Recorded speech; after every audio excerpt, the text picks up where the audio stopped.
Well, Prime Minister Mark Carney's personal wealth is back in the public spotlight, with Conservative Party leader Pierre Poilievre making allegations about possible conflicts of interest. This comes after the Ethics Commissioner disclosed some of the details of assets Carney placed in a blind trust. Carney has also set up a series of conflict of interest screens designed to prevent him from making decisions to the benefit of his former employers. Carney's assets are worth millions of dollars spread across dozens and dozens of companies. Blind trusts and conflict screens meet ethics standards, and they are consistent with the past practices of Liberal and Conservative governments. But should the Prime Minister be doing more? Ian Stedman is an associate professor of Canadian public law and governance at York University. Hello. Professor, there was so much talk about Mark Carney's investments, his ethics disclosure during the election campaign. Now that we have finally seen it and you have finally seen it, what do you think? I think we all knew that he had a pretty broad portfolio. We just didn't know exactly what was in it. But I don't think anyone's surprised to see the breadth of investments that Mark Carney has in his portfolio. There are more than 100, well, there are 103 entities under the conflict of interest screen. It's a pretty substantial number. What did you think when you saw that? Yeah, I think this is the first time ever we're going to see a sitting prime minister screened from that many different companies. My first impression when I saw that was, oh goodness, that's going to be very difficult to implement a screen of that breadth. I'm curious to see how they're going to do it. And what do we know? As you say, this is it's a significant number, so there are still questions. But how do you imagine this might work? Yeah, the best I can tell you is, having read the screen, it looks like he's screened from all 103 companies. And then the chief of staff and the clerk of the Privy Council then have to decide if the issues that would come before him are of a general nature or a general application. And if so, he can contribute to those conversations. But if those companies are disproportionately impacted by the discussions, then he can't contribute to those conversations. So it looks like a three-step analysis before things can go to the Prime Minister, which is curious. And I'm not sure how that gets operationalized. I mean, hearing you describe it, it does sound like it has the potential to be a bit messy, let's say, or complex. Is that a cause for concern? It feels to me a bit cumbersome. I would hope they have tools at their disposal to make it less cumbersome and more efficient, tools that I'm not aware of and that I have not seen. But in the modern era of having an independent ethics commissioner, we've never seen a sitting prime minister with this level of screen. This is new, so I think everyone's going to be learning on the fly as they go. You talk about not having seen this before. Pierre Poilievre came out yesterday to offer a variety of criticisms of the Prime Minister on this front. He specifically said at one point that this is a cornucopia of conflicts of interest in these investments like we have never seen before as a Canadian Prime Minister. What do you think of Mr. Poilievre's assessment? Yeah, absolutely. And he's not wrong. We've never seen this before. I mean, there is a difference between being in a conflict or having a conflict of interest and then not properly managing or mitigating your conflicts. Everyone who holds assets has potential conflicts when they take public office.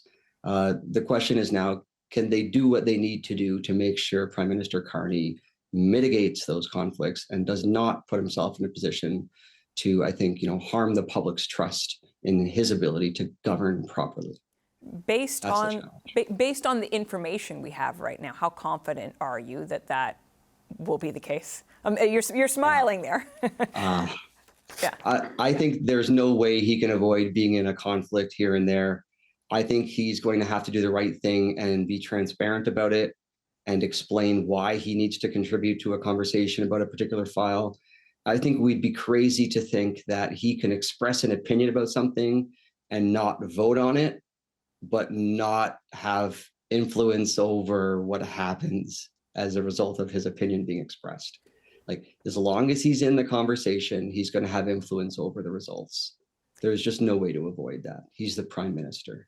I want to, in a moment, get to the path forward that the Conservatives say ought to be what Mr. Carney pursues. But I just want to stay for a minute on how the process itself is supposed to work. You mentioned a moment ago that it is the Chief of Staff and the Clerk of the Privy Council who are essentially tasked with making sure that this screen works. Now, it's my understanding that that's pretty standard fair that those would be the people involved in this, but some may say, well, those are two of his closest advisors. Is that really wise? Talk to us a little bit about that part of the conversation. Yeah, it's a double-edged sword, right? On the one hand, they know his thinking on everything. On the other hand, they're the ones who are closest enough to him to prevent things from getting to him. I think what's unprecedented here is the number. So it looks like it's a significant amount of work that's going to be placed on these two individuals to make sure that they're screening adequately. That's the part that concerns me. But the double-edged sword, everyone is right to call attention to that. They're closest to him, so they know his thinking, but they're also closest to him, so they know how to prevent it from seeing things. But really, is it possible to keep him out of the loop? That's what we're going to have to see. I'm not so sure it is. And to what extent, to what extent will we see that? Because so much of this does happen in closed meetings. How will we know?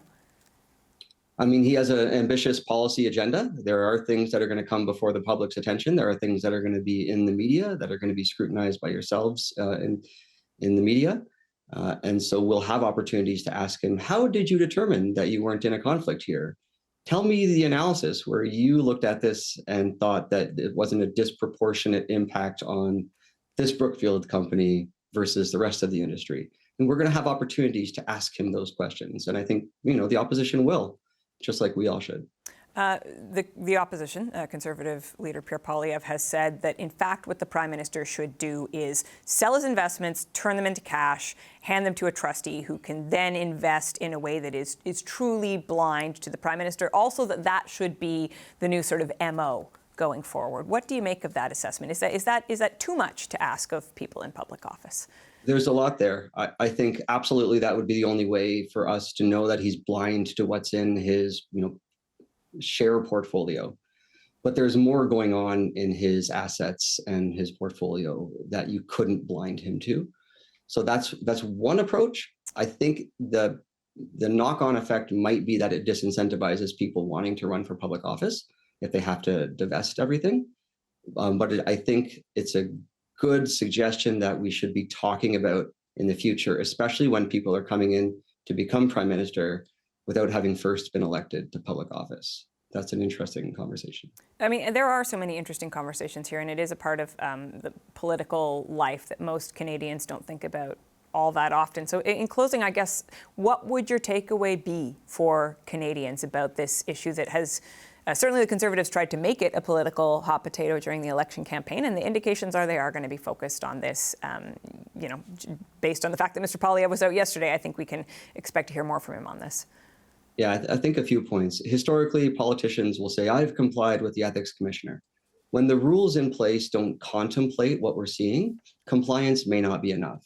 And that's an indication that we should be having a real conversation about whether the rules need to be updated. What we have here is an opportunity to learn from something new.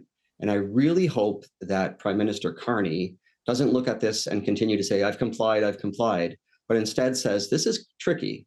This is how we're going to do it. This is what's working and this is what isn't working. And we need to have a conversation about how to give ourselves the tools that we need and that the ethics commissioner needs to be sure that our regimes work going forward. I hope we can be self-reflective on this one. I was going to say, do you think the political environment allows for some thoughtful, self-reflective conversation about these issues? Do I think the political? No. Not some days it doesn't, and some days it does. It depends on how much hubris we have and how much we are there to serve the people versus serve power. So hopefully we're there to serve the people. Okay. Well, thank you very much, Professor. I appreciate your insights into all of this and some real food for thought there. Thank you for having me on, and thank you for talking about it.